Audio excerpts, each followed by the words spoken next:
திருவண்ணாமலை மாவட்டம் கொட்டக்குளம் பகுதியில் நடைபெற்ற எருதுவிடும் விழாவில் பல்வேறு பகுதிகளைச் சேர்ந்த 500க்கும் மேற்பட்ட காளைகள் களமிறக்கப்பட்டன. நிர்ணயிக்கப்பட்டிருந்த இலக்கை குறைந்த நேரத்தில் எட்டிப் பிடித்த காளைகளின் உரிமையாளர்களுக்கு முதல் பரிசாக 25,000 ரூபாயும், இரண்டாம் பரிசாக 15,000 ரூபாயும் வழங்கப்பட்டது. தென்காசி மாவட்டம் கடையம் அருகே உள்ள தோரணமலை முருகன் கோவிலில் பள்ளி மாணவர்களுக்கு பேச்சுப் போட்டி, யோகா, திருக்குறள் ஒப்புவித்தல் போன்ற தனித்திறன் மேம்பாட்டு போட்டிகள் நடைபெற்றன.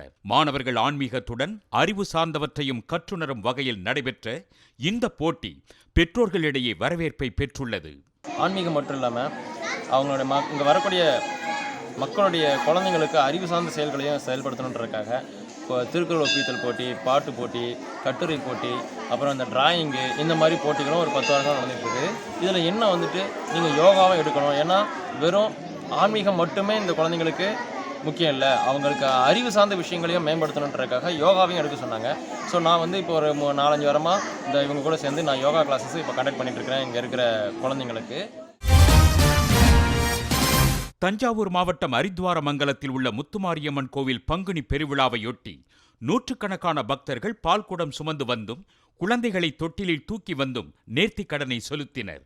மேலும் பலர் இறந்தவர்களுக்கு செய்வது போல் அனைத்து சடங்குகளையும் செய்து பாடையில் பிணம்போல் படுத்து வந்தும் நேர்த்திக் கடனை செலுத்திய அம்மனை வழிபட்டனர்.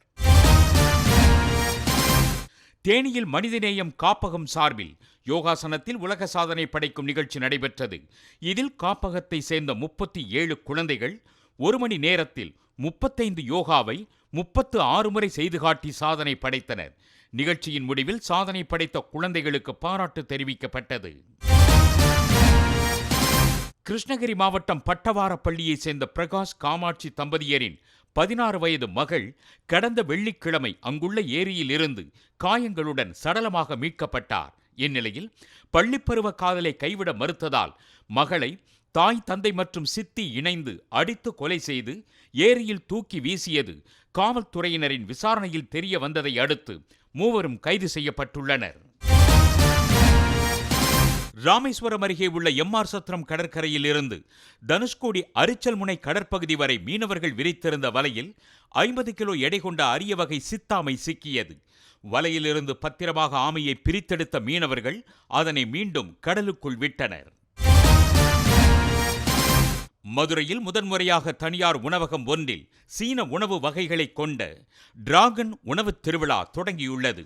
50 வகையான சைவ அசைவ உணவுகள், சீனாவின் பாரம்பரிய உணவான நீராவி பட்டர்பன் போன்ற பல்வேறு உணவுகளை சமைத்து சமையல் கலைஞர்கள் அசத்தினர். இதேபோல் 60 கிலோ வெண்ணெயை பயன்படுத்தி 3 அடி உயரம் மற்றும் 6 அடி அகலத்தில் அமைக்கப்பட்டிருந்த சிவப்பு நிற டிராகன் உருவமும் வாடிக்கையாளர்களை வெகுவாக கவர்ந்தது.